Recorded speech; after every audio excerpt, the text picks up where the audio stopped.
Terrible warning from Katt Williams to Terry Crews following Shay Shay's appearance. Leave a comment, subscribe to our channel, and see top 5 difficult videos.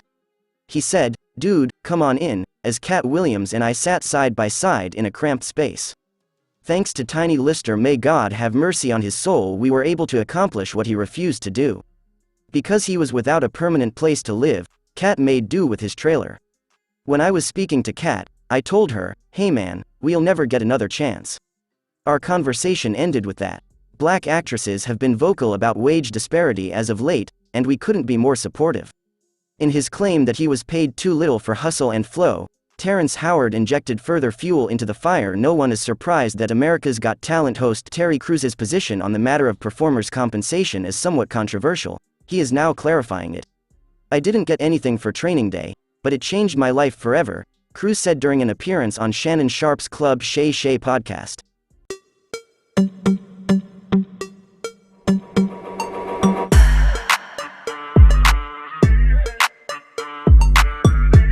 The actor from Brooklyn Nine-Nine recognized Howard's sentiments, but he approaches his profession differently. According to Crews, he has always treated the money he received with the utmost respect and dignity. "Anytime I did it, I adored it.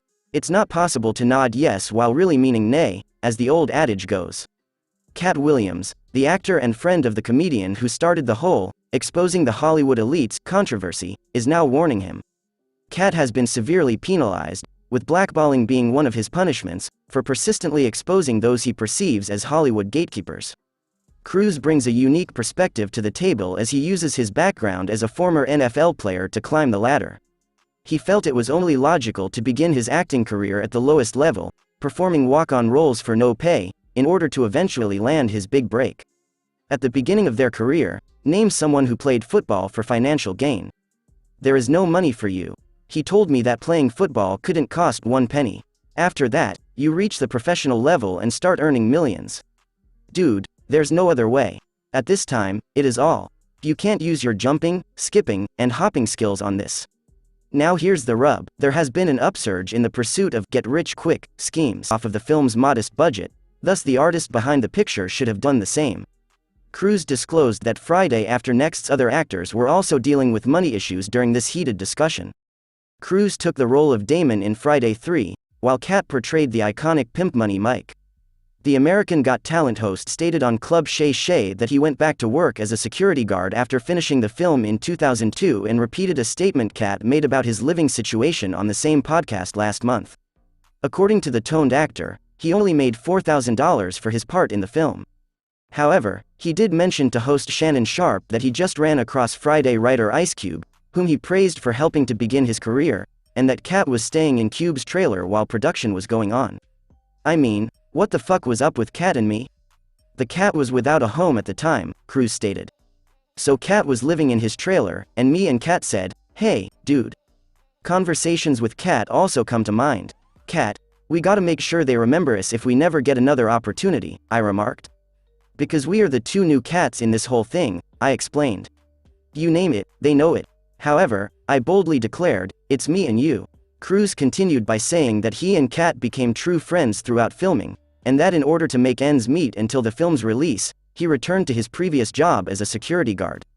'I had to go back to doing security after the following Friday,' he added. 'I had to return since I was completely out of He resided in his trailer while filming. In order to put aside funds for pricey dental care, the comic claimed he remained in his trailer. That was my predicament.' He mentioned that he had a son 5 months before his first audition for Friday After Next. 'I am supporting him above me. While playing with my small chain, he takes it and then drops it. It knocks out my 2 front teeth. Right now, I'm in the position where the dentist tells me that fixing this will cost thousands and thousands of dollars.' They are being said that he and his son remained on set throughout the night due to his inability to afford the removal of a tumor discovered in his upper jaw. They discover a tumor in the patient's upper jaw and inform them that a complete surgical procedure will be necessary. 'There will be 100 bands. It is not with me. I will only be able to use the money from this movie as payment, and I do not have it. So, we're already there when they come to work at 5 in the morning because we live in this trailer while I'm making this movie,' he revealed. 'Even after they depart in the middle of the night, we remain. We simply turned around since we know this is our last chance to make a difference in our lives.' Terrence Howard and Terry Crews' divergent views on actor compensation have recently brought the film industry's approach to the spotlight. Although Howard has been in the news due to his legal fight with CAA over claimed underpayment, in an interview with Club Shay Shay, Crews expressed a more optimistic attitude on taking jobs regardless of remuneration. This contrast brings attention to the larger discourse over esteem and acknowledgement in the entertainment industry. Howard's dissatisfaction with the profession is portrayed in his lawsuit against CAA and the meager $12,000 he received for his performance in Hustle and Flow. This tale is concerning because it highlights the financial struggles that actors might encounter, even in critically acclaimed films. The frequently unequal compensation ratios within the entertainment industry are brought to glaring attention by Howard's position. Terry Crews, on the other hand, presents another vision, one that emphasizes thankfulness and seizing opportunities no matter the cost. A more expansive and hopeful perspective of an actor's career path is offered by Crews' philosophy, which highlights the significance of each role portrayed. However, his viewpoint has caused others to assume that Crews is frightened of powerful people in the industry and worries about being blacklisted, similar to what happened to Katt Williams and Terrence Howard. The complexity of actor remuneration is illuminated by the dispute between Howard and Crews. This topic involves both the short-term monetary effects and the long-term effects on an actor's career and health. By taking legal action, Howard is challenging the status quo, which frequently results in the undervaluation of artists, and is fighting for justice and recognition. In contrast, Crews' attitude exemplifies perseverance and optimism, drawing attention to the intrinsic value of the work rather than its monetary compensation. Both points of view contribute significantly to the continuing discussion on the worth, acknowledgement, and reverence accorded to Hollywood artists. The contrast between Howard and Crews' perspectives and experiences is representative of a wider discourse in the film business and among its constituents. It makes us rethink how we reward and acknowledge actors for their work.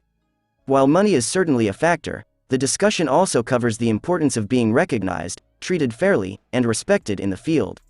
Any improvements that come out of this discussion might be good for everyone working in the entertainment industry, not just actors.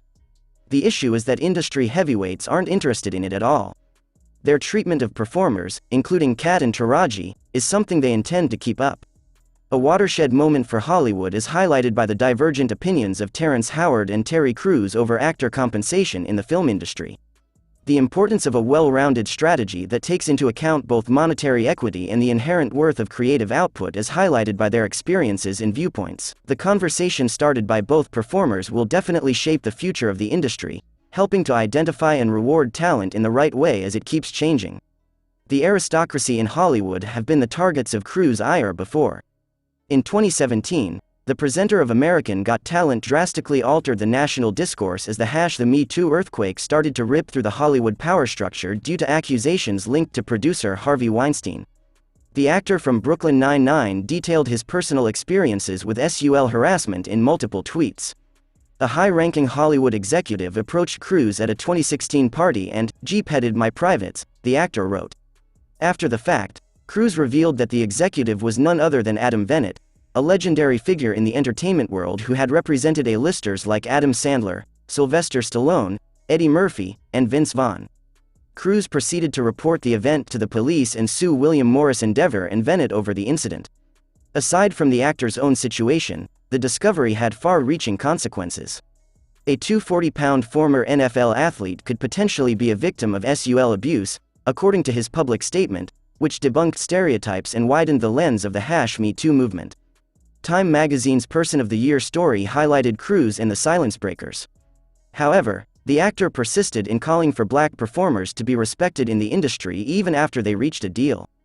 The actor spoke to Good Morning America shortly after the deal was announced, saying that those responsible should be held to account.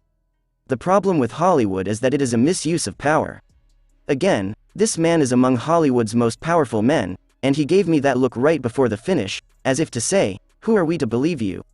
He went on. Even though the attack only lasted a few minutes, Crews told the Senate Judiciary Committee the following summer that the man was effectively signaling to her that he was in charge while he held her genitalia in his palm. Over and over again, people assured me that what happened was either a joke or horseplay and that it was not abuse. However, I can state that what one person considers as horseplay is another's contempt. An increasingly obvious thing is emerging from the testimonies of these performers. It is fascinating to see Hollywood. Hollywood is the birthplace of many of today's biggest stars and the stuff of cinematic fantasies. But there's also the fact that it's sometimes brutal.